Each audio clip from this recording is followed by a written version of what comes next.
কচুর শাক সেদ্ধ করে দিয়েছি চিংড়ি, তাতে বানিয়ে ফেলুন চটজলদি, দারুণ লাগে কিন্তু খেতে। লোকে বলে কচু করো, আর আমি বলি সেই কচু দিয়ে ইতিহাস গড়ো, যেটা আমরা আগাছা ভেবে উপড়ে ফেলি আর সেটাকে আসুন চিংড়ি মাছের সাথে মিলিয়ে দিই। প্রথমে কচু শাকগুলোকে কেটে নুন দিয়ে সেদ্ধ করে জল ঝরিয়ে কড়াইতে তেল দিয়ে নুন হলুদ মাখানো চিংড়িগুলো ভেজে নেব।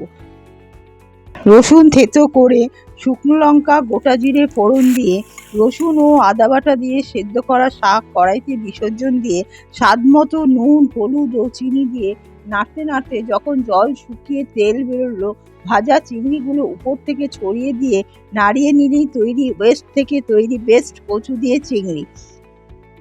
বাড়ির পিছনে যেটা আগাছা পাতে পড়লে সেটা কিন্তু খাসা।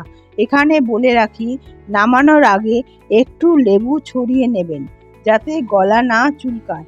এক থালা গরম ভাত নিমেষেই শেষ করার জন্য এটাই যথেষ্ট। কি অপূর্ব!